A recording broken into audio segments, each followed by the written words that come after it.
What kind of a reaction have you seen from the boys now coming off of that win on the weekend?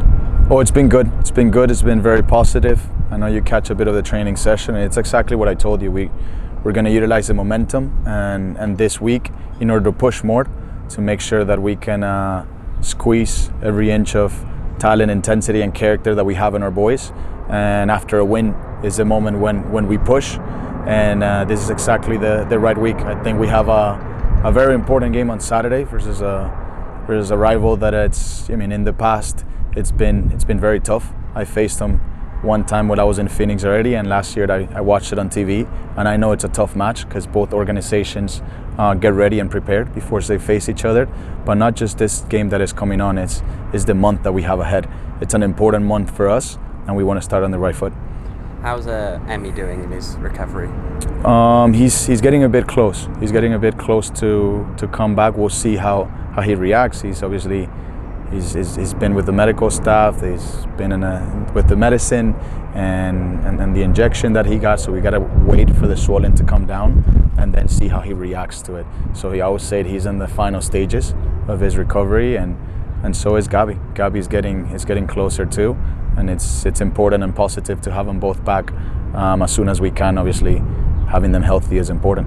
So how soon do you think Gabby could be back then? We're talking about hopefully 2 weeks. 2.5 weeks until he starts our return to train, and then we'll see how fast we can get him ready to return to play. So I'll say probably 2 weeks. He'll be probably less than that. Already joined the squad in training. And how well do you think the squad have stepped up in his absence? It's been good. It's been good to give opportunities to other guys that have been training well.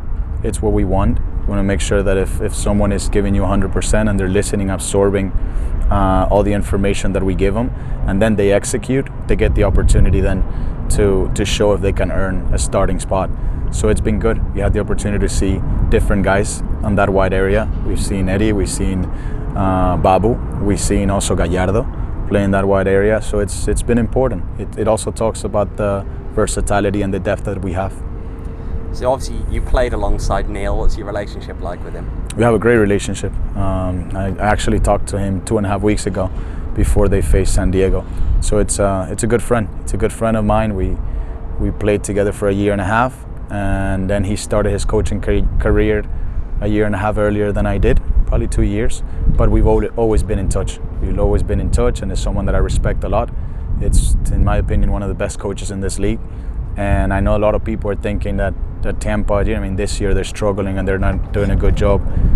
I think that the week that you think that, or the coach or team that approaches the week thinking that way, it's when Tampa is going to wake up. So we got to make sure that we approach this week with the right levels of responsibility and understanding who we're facing and where we're going, and also understanding that what I said earlier to you is this is an important month for us because of the games that we have and who we're facing, and we want to make sure that we start with the right foot. So what was he like as a teammate then? He was crazy. yeah, he was. But we also, someone that has a lot of character and passion, and very similar to me. So me being a defensive midfielder, I wasn't complaining having Neil Collins as a center back behind me, because whatever was getting past me, Neil was taking care of it. So it was good, man. We had a good relationship. We met when we went to preseason to England, and then the team signed him, and then he joined us in preseason. And then for 1.5 years, we had a lot of battles together. So we know each other very, very well on and off the field. What do you think is his main strength then as a coach? I think he understands how to push players, and he gets players better, and he demands. And players just show up ready to work for him every single day and every single week. So he has that ability. He has the ability to squeeze the best out of all the players that he has, and he's showing it in the organization.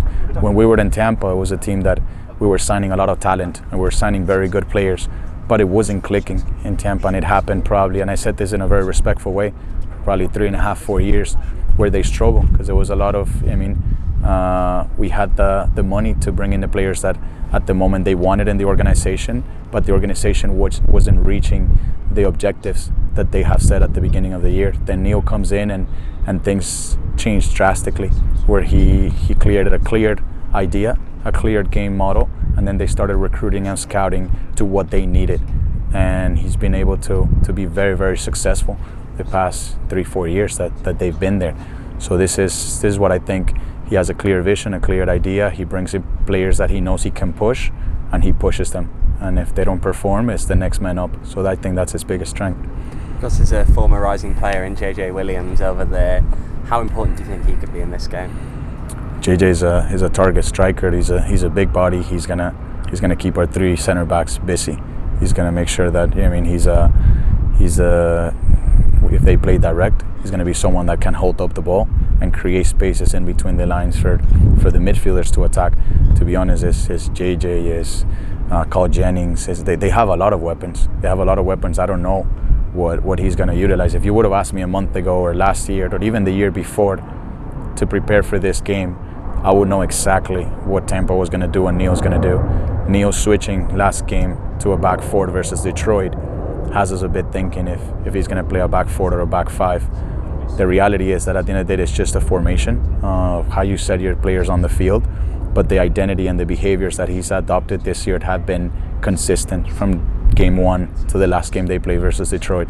So for us, it's just to see what shape he's going to adopt on the field and see who are the players that are in. If Carl Jennings is playing, it's completely different than if JJ is playing. So he can do some different things on the top. So we'll see. It's gonna be a good battle, and I cannot wait for it. What's it like for you as well, going back to a place you used to play in? It's great. It's my brother lives there. One of our kids, Santi, was born there. We still have a house there. So it's a place that we have a lot of, let's say, connections. It's a place that is special for us, and it is always great when you can go back to a place that you respect and also people respect you in that place. So it's gonna be a good one. I've been there already 2 times, both times as an assistant coach, and this is the first time that I'm gonna step on that field as a head coach after I retired. So it makes it a bit more special, and also, you know me by now, it makes the responsibility also way bigger. What's the biggest thing you miss from there? From Tampa? Mm-hmm. A 5-minute drive to the beach. It's a bit different here, isn't it? Yeah, but I love it here. We love it over here, and if I want to go to the beach, I just jump in my car, and it's a 3-hour drive to Puerto Peñasco, which we love it as well. I actually like the beaches in Puerto Peñasco way better than in Tampa. Okay, might have to clip that one for later, but obviously some other news in USL this week with Orange County parting ways with Richard Chaplow. What do you think about his departure? It was sad. It's something that, as coaches, you never want to see. When I was a player, I hated it too, because it's some things that when you're a player, sometimes you feel a bit responsible when those decisions are made. And now being on the coaching side, it's a bit sad, because I know how much effort, how much work, and how much sacrifice coaches put in every day. And Richard also is a good friend of mine. I've spent a lot of time with Richard in the past probably 4 years since I've been coaching. We did 2 coaching licenses together, and I know who he is as a coach and also as a person. And then also it's the reality of the business that we're in. Richard won it, and now things, the results were not as positives of what they wanted on the field, and they decided to make a change. So this is someone that this is something that when we decided to do this and accept this role and do this as a profession, we're willing to live with it as well. You've got them this month now. How much harder does that make it to prepare for a game against them when you don't know what the coaching situation may be over there? Yeah, so this is an important month, man, because it's Tampa, and then it's Hartford, and then it's Orange County and Vegas, and it's I believe is in that order. It's a game that it's a month that allows us the opportunity to really throw a hard punch on the table. No disrespect to any team or organization, but we had to travel a lot in the beginning of the year, and we had to face teams that were going through very good moments and important teams in the league. And now I think this is a month that gives us the ability to arrive closer to half of the season by the end of the month, and then also allows us the opportunity to add a lot of points that could put you closer to where we want to be, that is at the top of the table. So for Orange County, listen, we'll see what they do this week. We'll see what they do then next week. And I don't really, the good thing about it is that when an interim comes in or a new coach comes in, I think at least they're going to stick to one idea for a couple of weeks before start changing if things are not working. So if they get a result or they don't, I truly think that they're going to stick to that idea at least for a few weeks. Okay. And then obviously speaking about those 4 games, it's 12 points potentially there. How many do you think realistically would be a good points haul out of those 12? As many as we can get. I want to get as many points as we can get, and we're going to approach every game with the mentality that we want to win it. Everywhere we go, wherever we go, it's whether we play home or away, we prepare to win. It doesn't matter where we go, we keep our identity. Our identity is clear, our ideas are clear, and we approach every game with the same responsibility. If you ask me today, I don't know, because I don't know how the other results are going to go, but we think on us, and we're going to approach every game, and we're going to want to win every single one of those games.